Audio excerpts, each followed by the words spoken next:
Welcome back to another video, YouTube fam. Wow, I am super exhausted today.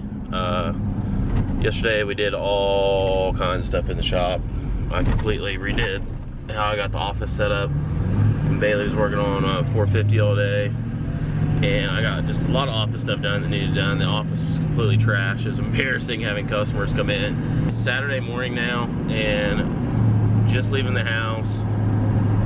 Running super late, not really running late, guys, just, I mean, staying up so late to get videos edited and to do everything, and still have some free time with the family and stuff. It's super exhausting. But coffee is my cheat code right now. Guys, it is now officially day 2 working on Bailey's Barndominium build. This is a 30 by 40 barn. If you guys haven't watched the last video already, I'll go ahead and leave the link right here for that, where we set all the posts in the ground and start hanging the girts on the building. We have a 30-foot 4x12 truss here, and we're going to use our tractor to rig up some type of apparatus to lift these trusses up and get them in the air somehow. So we've got a grater box on the back of the tractor as a counterweight, and it looks like Bailey's gonna want my help right now.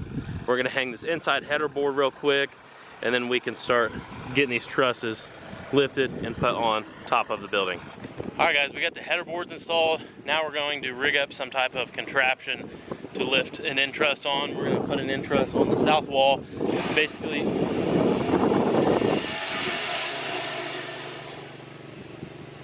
mower sounds like it just took a hit. Anyhow, we're gonna rig up some type of contraption to set an end truss on. That way we can get a lot of measurements that we need to get, know where to cut our top posts at, how much of those we can use. We got an end truss set up, but the wind is really picking up now, so we don't know if we're gonna be able to set the rest of these today. But I do want to show you the contraption that we came up with to lift these trusses up. So let's go underneath this back plate of the fork. Got a 2x10 or 2x8 to brace the end of it. It's ratchet strapped, it's screwed. And then we have these two deals here, so that you can get out from under it. You can lift it up and you can get out from under it. Board all the way around, or not all the way around, but on each side, so that way we can have something to secure our other set of trusses too. But like I said, guys, it's getting super windy today, and I'm gonna cut out of here in like an hour, and I don't really think that we're gonna get much more done today with the wind coming in like it is. All right, boys, now it is Sunday, and I'm just getting headed out to Bailey's property. It's like 10 o'clock. I kept a bunch of the nephews last night. They were all within the 8 to 10 range, and we stayed up really late. We had a ton of fun, but I'm definitely exhausted.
All of our trusses are set, and we're in the process right now of hanging purlins. And we got the first stretch of them done. We are going to do an overhang off the building, so we're going to go through and run a chalk line at the end and cut off the ones that are there, obviously. But we have a couple tent boards up there. We got first 8-foot section done of purlins, and basically just going through, making sure they're all 2 foot on center, and knocking these things out. It's a lot of climbing. We're trying to get this done today, so that way next time we come out here, we can just hang metal on the roof. So yeah, we're gonna climb back up there and get back to work. Well guys, that is gonna wrap up the end of this day. That was very, very labor intensive and time consuming to set those trusses, at least for us. I'm sure there are a lot of better ways to do everything.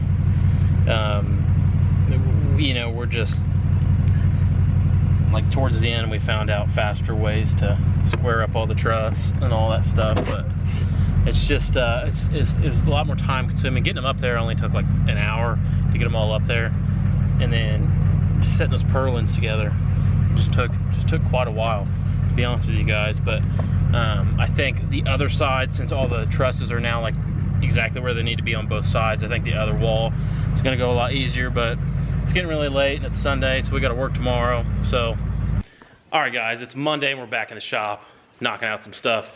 Got a 6-liter that I'm getting ready to throw back together. It's going to go home, and then we have the Fummins cross member in the truck today, and I went ahead and did some more trimming on the floor pan. As you can see here, obviously it had a little piece right here. Did some trimming on that, and we're going to cover all this back up here a little differently once we go back together. I also got a transfer case for this truck just to mock up for a drive shaft. Trying to get a drive shaft figured out. This one I'm using for mock up. I still have to locate one. It's for a manual. This one is just absolutely smoked. The insides of it are junk. It's literally just using it for mock-up. So that way we know the length of the drive shaft. Like Bailey's getting really close to wrapping up this F450 job. I did a turbo on it. I don't know if I showed you guys the turbo in the last video, but I want you to see how bad this thing actually is. Got it sitting over here, pulled off. Look at the play this thing had.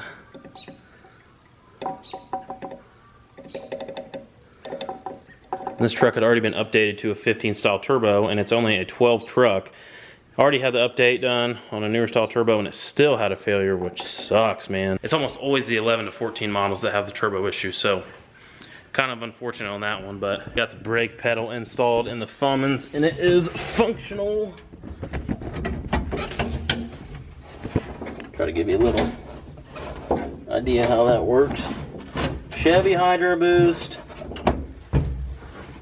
Ford, Dodge chassis, you name it guys, it's getting mixed up here.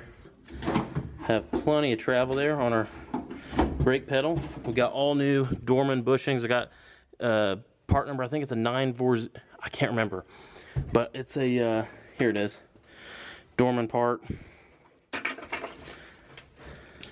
So for the 70s model Ford, got a Dorman 74016, and this is a whole new bushing assembly for the pedals. So they're really tight now. Before they had a bunch of slop in it. The old ones were coming apart, broken.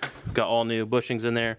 Just waiting on our clutch master slave cylinder combo to show up, and we will put that on, and then it'll be done. So clutch pedal's done, brake pedal's hooked up, and then we can move on even farther into this project. Still waiting to run the feed line for the AirDog fuel pump. Measurement now for the drive shaft. Now the transmission is actually bolted in where it's going to go, and start covering up that floor pan, etc., etc. Now my engine is actually mounted where it's going to go, and it did give me a little bit more room up front, but we still need to get trimmed for a radiator. So that's pretty much going to wrap it up. I know this is a short video. Mainly it was just, you know, us working on the barn, but it's like 6:30 already in here, and yeah, I don't even have the energy to clean up. I'm just going to call it for the day. I'm done. Start back fresh tomorrow. I'm gonna go and edit this video, eat some dinner, get some rest, and we will restart first thing tomorrow. I appreciate each and every one of you guys for stopping by. Be sure to like, subscribe, leave a comment down below, and we'll see you guys on the next video.